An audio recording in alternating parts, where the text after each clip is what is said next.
Hi mga mare! Welcome to my mini vlog! Bakit daw ako yung gumagawa ng puto cheese? Kasi na ma'am na may umorder sa ating customer na kasama nga to sa bundle na in-order ni madam na 2-5 bundle. Syempre, kailangan natin gumawa. Doon pala sa 2-5 bundle natin mga mare, meron ka ng 6 na bilao. At eto nga inclusion na pinili ni mama ay merong puto cheese, meron namang Shanghai, pork barbecue, bihon gisado, spaghetti, carbonara. Isang bilao nga mga mare na may pa-flower effect. Yan nga yung ating flower sa pinsapin. Bali, nag-additional lang si madam. Kabait nga ni mama at yung payment ay sinend lang ni madam sa GCash at full payment agad yung binigay niya for reservation. Yun nga sa sinend sa atin ni madam ay kasama na nga yung delivery fee na dapat magaso sa kanyang location. Kaya kapag ganoon mga mare ay pin-forward din namin yan sa mga riders. Sino yung rider na nakatoka ay dun din namin sa kanya isi-send dahil siya yung magdi-deliver sa customer. Ang pala ay nasa Kuwait. Bali nag-message lang siya at nagtawag nga sa atin, nag-video call. Kaya lang nung mga time na yon ay kakatapos ko pala nga na maligo at nakatapis pa nga ako nyo. Ko naman nga yung tawag ni madam pero hindi ako nag-open cam. Syempre naman mga mare, baka naman nakakahiya at talagang nakakahiya talaga kapag ganoon. Nagchika-chika lang nga kami ng kaunti ni ma'am tapos sinabi nga sa atin na may nag-recommend daw sa atin na dito umorder. Kaya doon pa lang sa nag-recommend pa lang mga mare ay nagpapasalamat na ako kung sino man siya. Ang nakaka-touch talaga mga mare kapag ganoon nga na may mga taong hindi mo kakilala pero talagang sinusuportahan ka. Yung puso mo talagang nagdudug-dudug-dudug.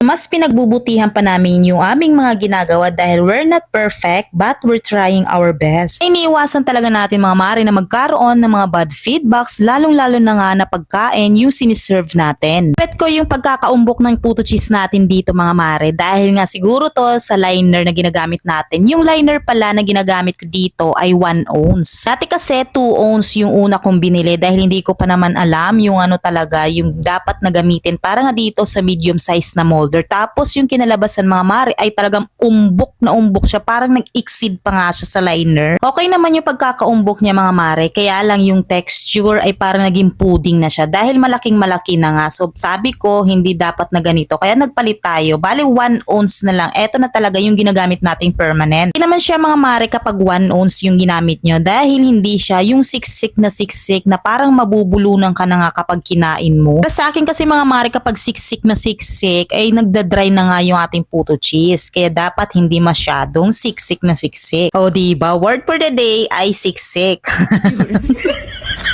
Dito pala sa 30 pieces na puto cheese mga mare, nilalagay natin yan sa 12 inches na bilao at kapag naman hindi na siya nagkasya sa palibot hanggang sa gitna ay dyan na lang sa ibabaw. Kung 10 inches kasi mga mare na bilao yung gagamitin natin para sa 30 pieces na puto cheese ay masyado na siyang siksika na dito sa may bilao. Kaya kailangan na dapat makahinga rin yung mga kakanin natin para naman comfortable sila. Saka medyo tsaka din mga mare kapag siksika na yan sa loob ng isang bilao tapos maglalagay ka pa niya ng cling wrap ha. So bali maiipit na nga yan at baka magkasira-sira pa yung ating puto cheese. After nga natin gumawa ng puto cheese, eto naman flour sa pinsapin yung sinunod ko at bago nga pala ako maglagay dito ng mixture ay pinahiram ko muna ng mga mantika dyan sa palibot ng ating big silicone molder. Pa pala tayong natitirang mga mixture ng puto cheese kaya nilagay ko na yung ilang piraso na lang sa may medium size na molder tapos dito sa itaas ng steamer, eto naman yung flour sa pinsapin. Bakbay na natin yung i-steam. Sa paggawa naman pala ng mixture ng ating flour sa pinsapin mga mare, itinuro ko na pala yan sa inyo nung mga past vlogs natin. Kaya kung gusto nyo ulit na manabalikan ay pwede nyo i-search yung ating flour sa pinsapin mixture. At mga mare, hindi rin ako marunong sa paggagawa nga nitong flour sa pinsapin. Pero dahil nga napakalawak ng SOCMED ngayon ay pwede mo nang i-search kung paano nga gumawa nitong flour sa pinsapin at kailangan lang na may kulay kang gagamitin pero nasa sa'yo na yung mga mare kung ano yung gusto. Wala naman si madam special request para sa kulay ng kanyang flower sa pinsapin kaya ako na lang yung gumawa ng mga kulay at yung napili ko pala mga mare para sa may buto part ay black tapos merong color yellow mixture, meron din pink at yung pinakalas part ay violet. After nga maluto ng flower sa pinsapin ay yung sinunod ko naman yung para sa ating spaghetti sauce dahil nga meron na tayong mga spaghetti noodles sa carbonara at saka sa spaghetti pinagsama ko na nga yung spaghetti sauce tapos sinabay ko na rin yung pagluluto ng bihon gisado. At yung ginagamit ko ang pan mga mare para sa ating spaghetti sauce ay yung 28 cm na Red Chef cookware set. O diba si Red Chef yung aking panalong-panalong partner sa pagluluto. Ang useful ni Red Chef mga mare dahil hindi lang sa gas stove, pwede din yun sa induction cooker. May mga nanay kayo at kung may mga kakilala kayong gustong-gustong magluto at mahilig ang magluto, ay nako mga mare, itry nyo na talaga si Red Chef. Hindi kayo magsisisi. Siya, ilalagay ko na lang yan dyan sa may comment section para maka-order na din kayo. Parang daw gulat na gulat yung bihon gisado natin mga mare. Bakit daw nila nasabing gulat na gulat, eh hindi naman yan malamte.